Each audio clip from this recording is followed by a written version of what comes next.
ప్రభుత్వంలో జరిగిన డిఎస్సి అక్రమాలు అభ్యర్థుల వేదనను వైఎస్ఆర్ కాంగ్రెస్ పార్టీ ప్రజల ముందుకు తెచ్చింది. వారికి న్యాయం చేసేందుకు పోరాడుతోంది. అయితే అధికారులు డిఎస్సి అక్రమాలను కప్పిపుంచుకుంటూ ప్రెస్ మీట్లలో అబద్ధాలు చెప్తున్నారు. 1:1 రేషియో హారిజంటల్ రిజర్వేషన్ అమలు చేసిన తీరు అంతా అసంబద్ధంగా ఉంది. పర్వతరెడ్డి చంద్రశేఖర్ రెడ్డి ఎమ్మెల్సీ వేదనని వైఎస్ఆర్సీపీ గత కొన్ని రోజులుగా ప్రజల ముందుకు తీసుకురావడం కానీ జరిగినటువంటి వారికి న్యాయం చేయమని చెప్పి వైఎస్ఆర్సీపీ పోరాడుతూ ఉంది. ఈరోజు ప్రతి నిరుద్యోగి కూడా తమకు జరిగిన అన్యాయాన్ని మాతో సంప్రదించడం కానీ మాకు వారు వాట్సాప్ ద్వారా వారికి ఉన్నటువంటి సమాచారాన్ని అంతా కూడా పెట్టడం కూడా జరుగుతూ ఉంది. అయితే ఈరోజు కోనా శశిధర్ గారు స్కూల్ ప్రిన్సిపల్ సెక్రటరీ, అలానే అజయ్ జైన్ గారు స్పెషల్ చీఫ్ సెక్రటరీ, వీరందరూ కూడా ఈరోజు ప్రెస్ మీట్ పెట్టడం జరిగింది. గత వారం కూడా ప్రిన్సిపల్ సెక్రటరీ గారు ప్రెస్ మీట్ పెట్టినప్పుడు ఆయన చెప్పినటువంటి వాటిల్లో ఉన్నటువంటి అసత్యాలన్నింటినీ కూడా మేము ప్రజల ముందుకు తీసుకురావడం కూడా జరిగింది.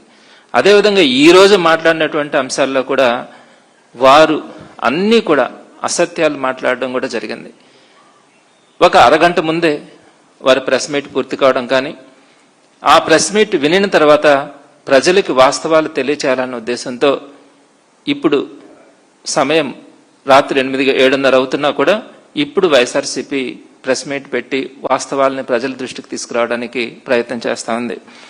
ప్రధానంగా ప్రిన్సిపల్ సెక్రటరీ గారు చెప్పినటువంటి కోనా శశిధర్ గారు చెప్పినటువంటి అంశాల్లో ప్రధానంగా ఆయన చెప్పింది ఏంటంటే, మేము కాల్ లెటర్స్ పంపించింది 1:1 రేషియోలోనే పంపించినాము అంటున్నారు. అసలు 1:1 రేషియోలో కాల్ లెటర్ పంపించినాము అంటే దాని అర్థం ఏంటి అని అన్నది ఒకసారి అర్థం చేసుకోవాలి. కాల్ లెటర్ కింద ఏదో కొన్ని కండిషన్స్ రాసినాము అంటారు. కండిషన్స్ ఎప్పుడు కూడా ఉంటాయి. తెచ్చినటువంటి సర్టిఫికేట్స్ లో కనుక జెన్యున్నెస్ లేకపోతే వారికి పోస్ట్ ఇవ్వకుండా ఉండేదానికి అవకాశం ఉంటుంది. 1:1 అని మీరు కన్ఫర్మ్ చేస్తా ఉన్నారు. 1:1కి అర్థం ఏంటి అన్నది మీరు ఒకసారి అర్థం చేసుకోవాలి. రెండో పాయింట్కి వచ్చేటప్పటికి హారిజాంటల్ రిజర్వేషన్ అని మేము మొట్టమొదటిగా అప్లై చేసినాము. దానివల్ల ఈ సమస్యలు వస్తాయి. 1:1లో పిలిచినా కూడా ఉద్యోగాలు రావు అని చెప్పి ఆయన మాట్లాడడం జరిగింది.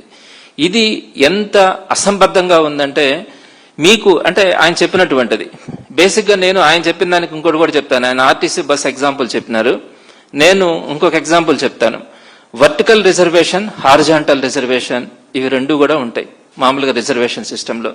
వర్టికల్ రిజర్వేషన్ అంటే OC, BC, SC, ST, EBC వీరందరినీ కూడా వర్టికల్ రిజర్వేషన్ లో అకామిడేట్ చేయడం జరుగుతుంది.